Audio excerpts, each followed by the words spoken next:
All right, so we're going to continue our discussion and turn to the last three panelists at the conference. And so I'm going to turn it over to John Walsh, who will start. He may have to leave a little early to get to the airport, but please go ahead. All right, thank you. Well, this is an opportune point of the program for me to talk because listening to the prior speakers, I think it's a great run-up to what I had hoped to say. Professor Dill, I think you opened the program by saying we're still trying to understand how to build a culture of compliance in the aftermath of the financial crises, and that's right. I don't think we have really learned the lessons of the financial crises yet. We're still working on them. Your Honor, I heard you say you're unhappy about how the regulatory system handled the financial crises. And again, you're right.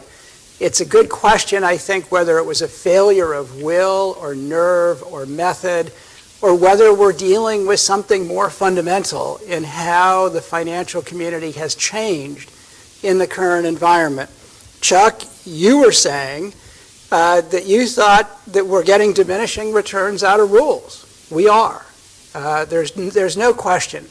Whatever value rules served in the past, I think we're at a tipping point where the volume, the density, the command that's required by the rules is becoming almost impossible. Todd, you expressed concern wherever you are. There he is. Okay. I was going to say, what happened to you? You expressed concern about the command and control structures of the past. Absolutely right. Compliance was devised in a command and control world. That world is dying. And as we look at the development of communications technologies and connectivity and the incredibly dense interrelations among different institutions and different activities, that command and control structure has gone the way of the 1960s. And finally, David, I'm going to start from what you said, though, because I think from a regulatory perspective, in many respects, it said it best. You said that the lessons of the financial crises, and I hope I'm not misquoting you, are a sobering lesson on the limitations of prosecution as a tool for dealing with complex systems, and I totally agree with you. And that's the point I'd like to start from. And I want to talk about two challenges today that I think are not new in the sense that they're brand new, cutting-edge headline news, but they are new because the world has changed so much, has become so much more interconnected, interdependent, that we now need to worry about these to a degree we never did before. And the first challenge is the challenge of complexity. Now, what is the challenge of complexity? First off, let's be clear on our terminology. It is not complication. There are a lot of complicated things in finance, even plain garden variety stocks, bonds, processing, custody, whatever you want to talk about. It's very, very complicated. Complexity is different. With complexity, fundamentally, you don't know what the system is going to do. People who study complexity say one of its innate characteristics is that it's nonlinear. It can produce unexpected results. When something is complicated, no matter how intricate it is, you should be able to predict what it's going to do. That's the classic example, of course, is the clockwork mechanism. Very intricate, but nonetheless it produces an understandable and predictable outcome. Now, once you start to look at finance as a complex system, technically you should call it a complex adaptive system, because not only is it a complex system in the fact that different people, products, operations are interacting in multiple ways and at multiple levels all at the same time, but they're all each responding to each other and learning from each other and changing their behavior in light of the input and adapting to the overall system. This kind of complex adaptive system is what generates the nonlinear outputs. And the reason I think this is important today is as we look at finance and think about finance, we can see the behavior of a complex adaptive system. We can see the output of nonlinear, unexpected results almost on a normal basis. We talked about a couple of them already. Your Honor, you talked about the history of mortgage-backed securities. And however they came to be, what they came to be, there's no question they exploded on the financial markets, shock and awe, when all of a sudden they started collapsing. We talked about Bernie Madoff, another example of something that was not just unexpected, but horrifically big and unexpected. My favorite example are auction rate securities. Remember auction rate securities? They had these great auctions that worked really well. Net holdings rose into the hundreds of billions of dollars until one day they stopped working, and they haven't worked since. Retail investors got out through regulatory action. A lot of institutional money, last time I looked, is still tied up in auction rate securities with no auctions.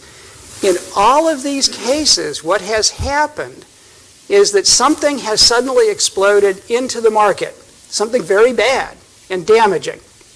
Now, we should stop and make a couple subsidiary points. Is this a bad thing? Is this terrible? Should we be worried about complexity and nonlinear results? Well, let's not forget they can be good as well.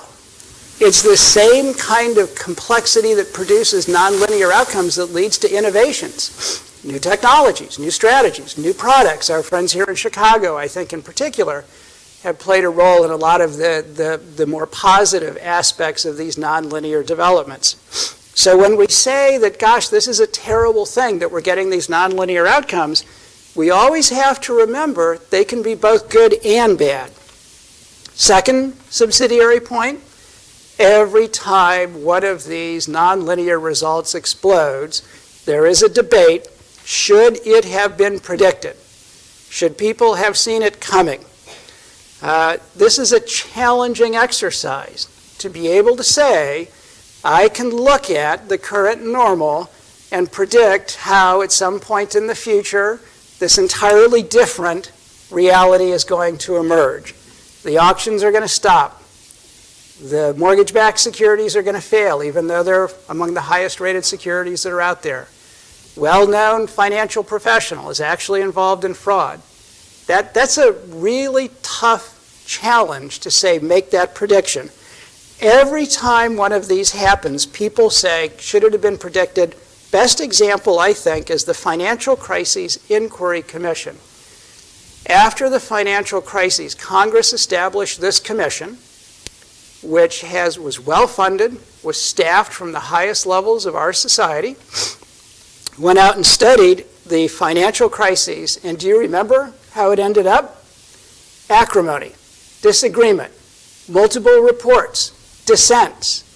So not only could they not predict it, they couldn't even figure out what had happened after the fact.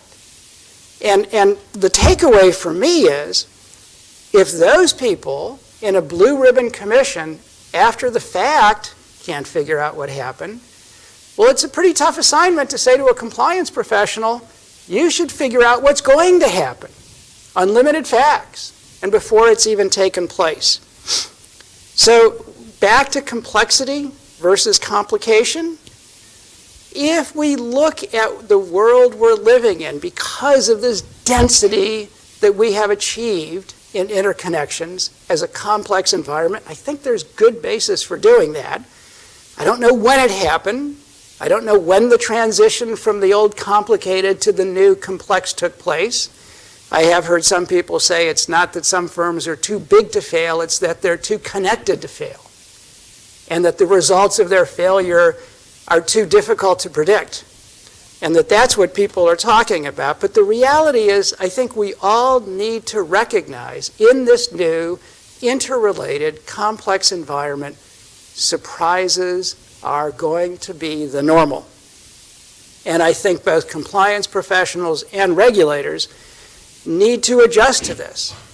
The challenge of complexity is trying to build a compliance or regulatory environment that can deal with what you don't know. And again, that's a tough challenge. Now, there is a field of learning that I think is very appropriate and that certainly I've been drawing on, and I recommend it to you. I've given it a name for want of a name. I call it resiliency theory.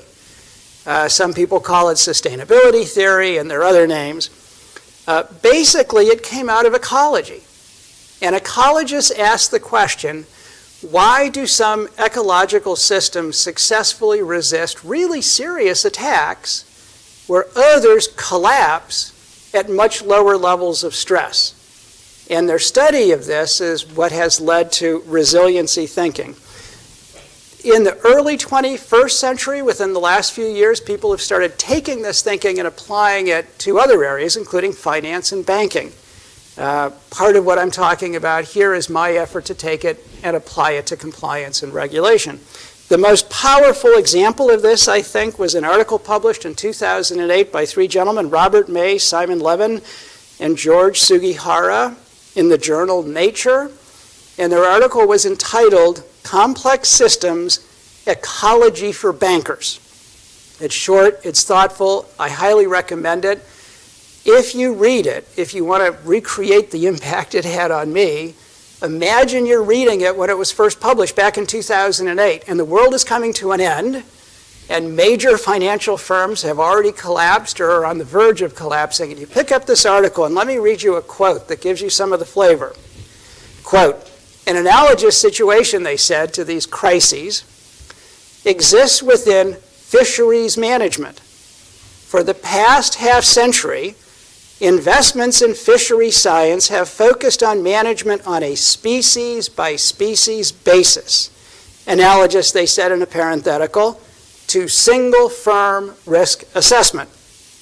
Especially with collapses of some major fisheries, however, they continued, this approach is giving way to the view that such models may be fundamentally incomplete and that the wider ecosystem and environmental context, and again they said in a parenthetical, by analogy, the full banking and market system, are required for informed decision making. It is an example of a trend in many areas of applied science acknowledging the need for a larger system perspective. And that's really the challenge of complexity, to expand our horizon from our traditional person-by-person, firm-by-firm perspective, and to say, well, how can we look at this wider system perspective? How can we try and figure out all of the different impacts that are at work that are leading to what the individual might do or to what the individual firm might do? That's as I have said a couple times, that's a tough assignment. That's not going to be easy.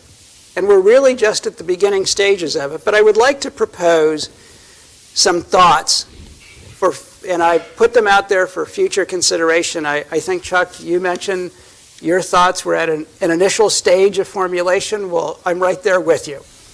My thoughts are at an initial stage of formulation, but let me give them to you. This is the second challenge I would like to talk about today. And I call it the challenge of resilience. Now, as you will recall, I mentioned it in passing, one of the key lessons of resiliency theory is that some systems survive attacks better than others. And that's what makes them resilient. Now, if we view non-compliance, however you want to define it, fraud, lack of ethics, non-compliance with corporate standards, goals, whatever it might be, if we view those things as an attack on the system, what can resiliency theory teach us about how to handle and respond to these attacks in a better way? And I'd like to propose 5 lessons. Number 1, we need to establish flexible standards of conduct. And I was thinking about this, Chuck, both when you were talking and when Todd was talking. These bright line rules with which we try and predict what will happen and monitor human conduct according to that are great if you're fighting the last war, if you're fighting the last attack, the last threat. They're terrible when you're fighting the next attack. And what we need to do is to establish standards that both are open-ended enough that we can respond to future threats, but also give some guidance to people so they can conform their behavior. They get notice and they can say, I know what it is I'm supposed to do. Personally, I think the answer will be found in intentionality. And Todd, I think you were talking about rational choice. I recognize we may be in a different place in that regard because I think intentionality is a way to say, you know what? It's not that you caused havoc, it's that you intended to cause havoc, and that's how we're going to get you, which will distinguish it from the, I would say, more mechanistic or economic analysis. Hopefully some resolution of those differing points of view can be found. But it has to be flexible enough to deal with what we do not yet know is a threat. Lesson number 2, obtain a maximum diversity of compliance tools. There is a thing called the diversity hypothesis.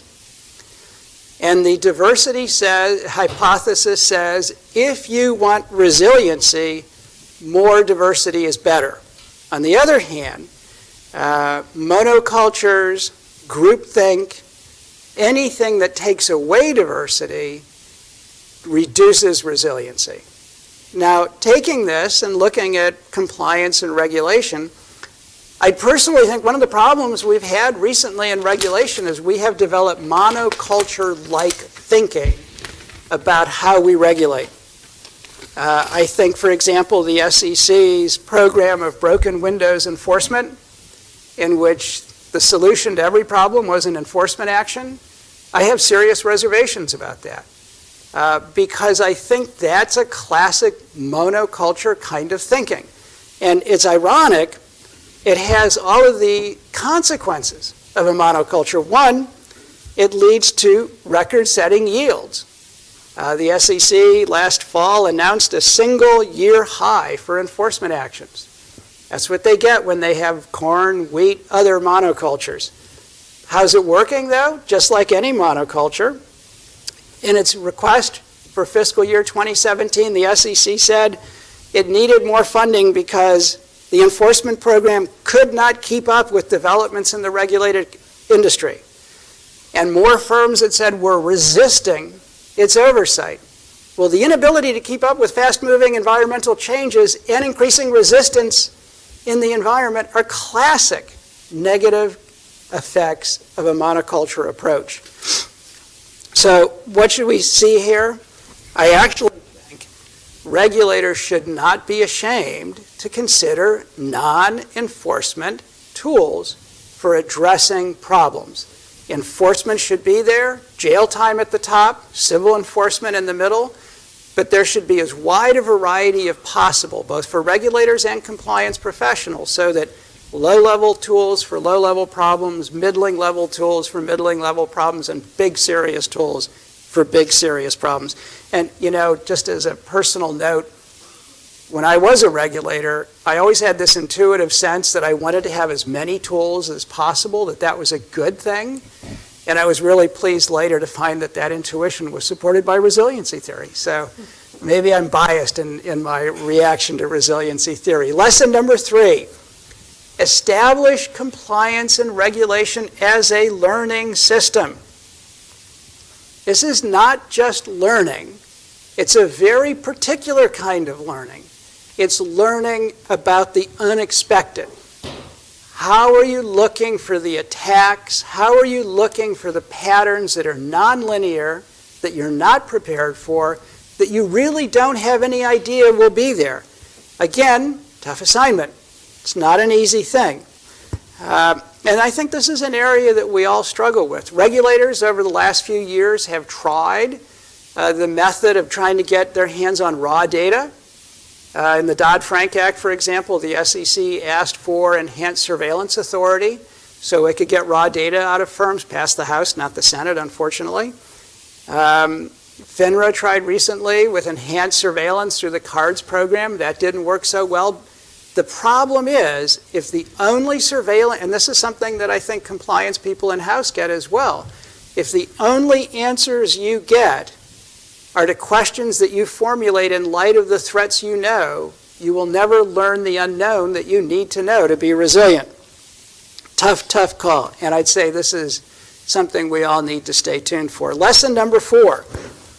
Delegate as much as you can to the people who understand the situational context. Back to resiliency theory. If you think about what it's saying, the same threat can have dramatically different consequences in 2 different environments. In one environment, it can be a mortal threat.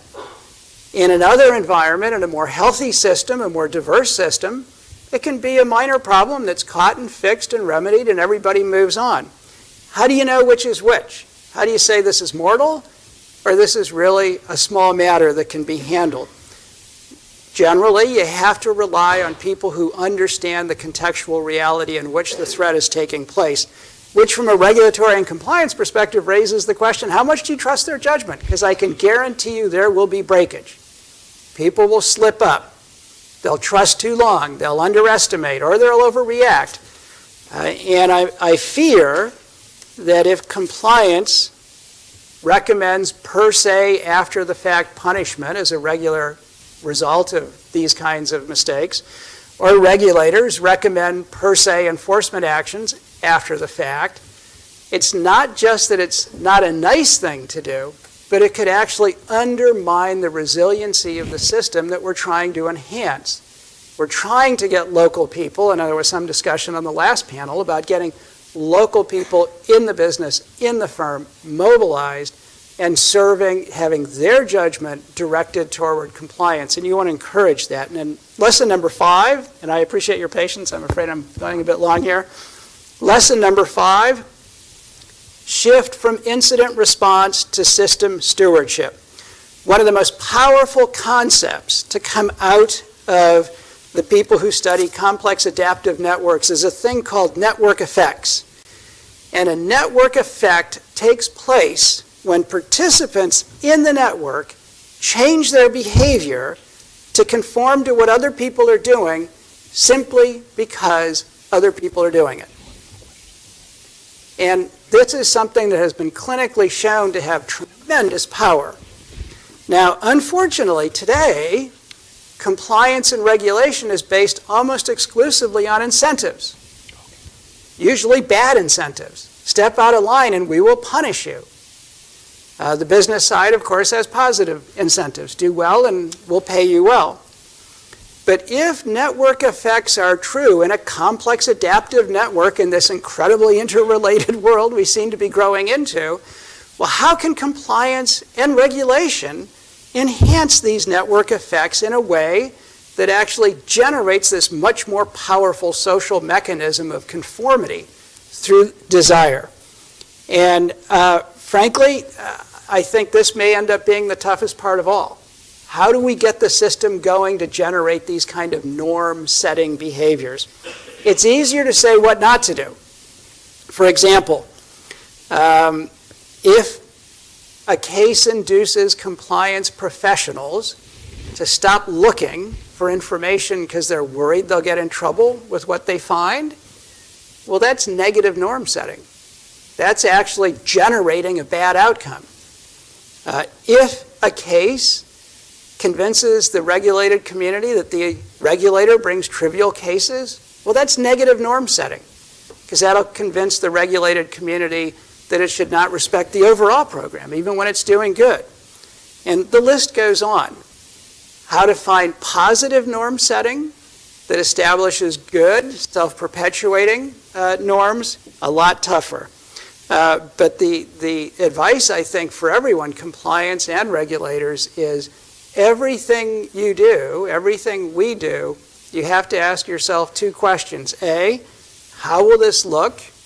And B, what norm-setting behavior will it inspire? And this has been a really quick journey through the challenge of complexity and the challenge of resilience.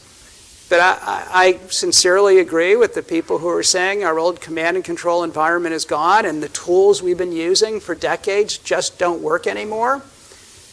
I think it's because the world is changing. The world those tools were built for is quickly disappearing. And if we want compliance to work, if we want regulation to work, if we want law to work, we're going to have to change with the world.